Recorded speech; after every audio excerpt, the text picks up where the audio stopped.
پاکستان کا کیا کردار ہے. جناب پاکستان کے کردار کو کوئی آپ ڈینائی نہیں کر سکتے ہیں. پاکستان نے ایک رول پلے کیا تو ہی طالبان اور افغان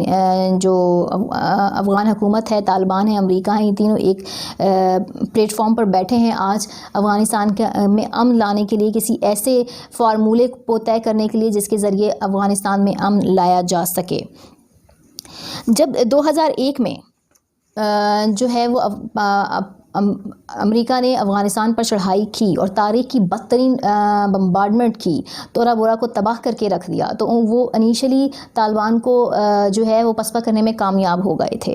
انہوں نے جو ہے وہ کافی حد تک طالبان کو نقصان بھی پہنچایا. لیکن پھر 2018 میں ہم نے دیکھا کہ طالبان نے 2/3 افغانستان پر دوبارہ سے قبضہ حاصل کرنے میں وہ کامیاب ہو گئے.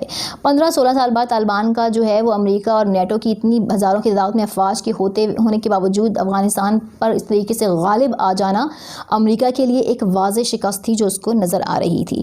اور امریکہ نہیں چاہتا تھا کہ وہ ویتنام جیسی سیاحی اپنے کھاتے میں دوبارہ سے ڈلوائے, تاریخ میں دوبارہ سے وہ سیاحی اپنے حصے میں لائے, اس لیے اس کو کوئی آپشن چوز کرنا تھا. تو اس نے وڈرول کا آپشن چوز کیا اور اس میں پاکستان نے اس کی ہیلپ کی. دوحہ قطر میں یہ مذاکرات ہوئے, ایک ابتدائی ڈیل سائن ہوئی, مذاکرات طے پائے جو کہ اب تک چل رہے تھے.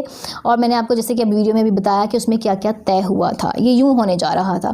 اب اچانک سے جو یو ٹرن لے رہی ہے نئی حکومت امریکہ کی, اس نے سوالات کو جو جنم لیا ہے, اس کے پیچھے ایک ریزن جہاں یہ ہے کہ پرتشدد واقعات ہیں, وہاں پہ سرکاری عہدیداران کا قتل ہیں اور یہ سب, اس پہ طالبان کا جو موقف ہے وہ یہ ہے کہ وہ ان میں انوالو نہیں ہے.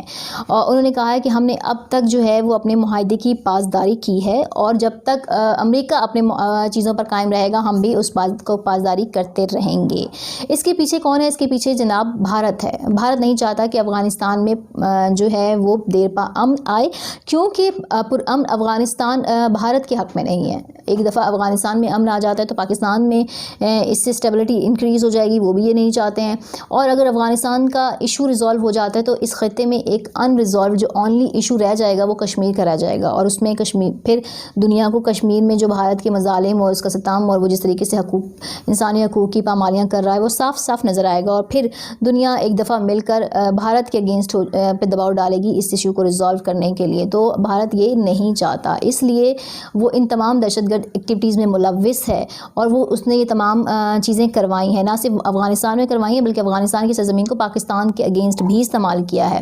اور اس تمام کے ثبوت ہم انٹرنیشنل کمیونٹی کو دے چکے ہیں, یہ ڈوزیئرز پرووائڈ کیے جا چکے ہیں. کیونکہ یہ بھارت کے حق میں نہیں ہے اس لیے بھارت یہ کرواتا ہے, اور پھر اس کا الزام طالبان پر ڈال دیا جاتا ہے. تو یہ جو اثر نو جائزہ لینے والی کہانی ہوئی ہے, اس کی مین ریزن جو ہے وہ یہی ہے. میں نے آپ کے سامنے رکھا کہ بائیڈن انتظامیہ نے کیا بیان دیا ہے, ان کے سیکرٹری آف اسٹیٹ نے کیا بیان دیا ہے, سیکرٹری آف ڈیفینس نے کیا بیان دیا ہے.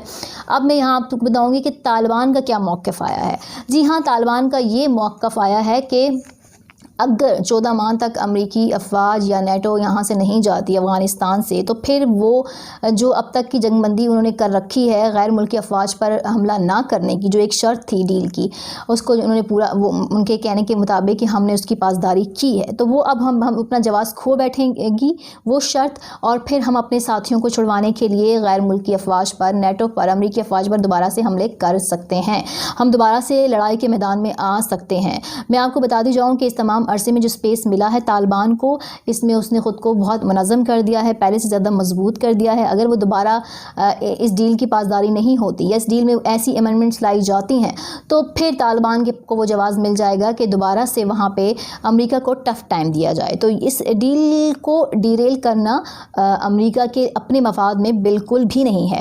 اور امریکہ جو پاکستان سے کردار ادا کرنے کی بات کر رہا ہے, جہاں تک اس کی بات ہے, تو بائیڈن نے اپنے ایک مذاکرے میں کہا ہے کہ اگر ہم جو ہے وہ پاکستان سے اس کے فوجی اڈے یا فضائی اڈے لے لیں تو ہم وہاں سے امریکہ میں موجود اپنے شہریوں کو یا اپنی افواج کو محفوظ بنا سکتے ہیں, ایسا بائیڈن کا کہنا ہے. اور ایسا ہی ان کے سیکرٹری ڈیفینس کا بھی یہ کہنا ہے کہ پاکستان کی شراکت داری بہت ضروری ہے اس میں. پاکستان نے اب تک بھی رول پلے کیا ہے تو آگے بھی وہ پلے کرے. تو پاکستان کا یہاں پہ کردار کیا ہونا چاہیے؟ پاکستان بھی نہیں چاہے گا کہ یہ جو معاہدہ طے پایا ہے وہ کسی بھی طریقے سے ڈی ریل ہو یا وہ اپنے پائے تکمیل تک نہ پہنچے یا بائیڈن انتظامیہ اس کو چینج کرنے کی کوشش کرے. تو اپنی اس حصے کو وہ اس پہ بھی دباؤ ڈال سکتا ہے کہ آپ اس کو آگے بڑھائیں، اسی معاہدے کو آگے کنٹینیو رکھیں، کیونکہ یہی تینوں کے حق میں بہتر ہے، پاکستان، امریکہ اور افغانستان کے حق میں بہتر ہے. یہ جو معاہدہ امریکہ نے اپنی ذلت سے بچنے کے لیے کیا تھا اور اپنے آپ کو سیو کرنے کے لیے کیا تھا، کیونکہ امریکہ یہ چاہتا ہے کہ اس کی افواج اب وہاں سے نکل جائے اور اس کو وہاں سے کچھ نہیں ملنا، یہ وہ طے ہو چکا ہے. لیکن اس کے نکلنے میں جو ٹائم لگ رہا ہے اور اس ٹائم کے درمیان بھارت جیسے ملک اپنا کھیل کھیل رہے ہیں، سو یہ چیز کنفیوز کر رہی ہے اور اس کو ڈی ریل کرنے کی کوشش کی جا رہی ہے. اور پاکستان یہی چاہے گا امریکہ سے کہ وہ اس معاہدے کو ڈی ریل نہ کرے، اس معاہدے کو آگے کنٹینیو کرے، کیونکہ یہی خطے کے لیے اور یہی اس کے تمام اسٹیک ہولڈرز کے لیے فائدہ مند ہے. اگر بھارت اپنا رول پلے کرنے میں کامیاب، اپنا پتہ کھیلنے میں کامیاب ہو جاتا ہے تو چیزیں بیک آف ہو جائیں گی اور پھر معاملات سارے وہیں چلے جائیں گے. افغانستان میں وہی خونی جنگ اور وہی خون ریزی ہوگی، امریکہ کی فوجی ویسے ہی مارے جائیں گے جیسے پہلے مارے گئے ہیں، اور خود امریکہ میں بھی یہ چیز ایک ایجیٹیشن کی صورت اختیار کر لے گی، کیونکہ اب امریکہ کا وہاں پہ ٹکنا بھی بہت مشکل ہے. میری اس ویڈیو پر اپنی آراء کا اظہار ضرور کیجیے گا. Thank you very much.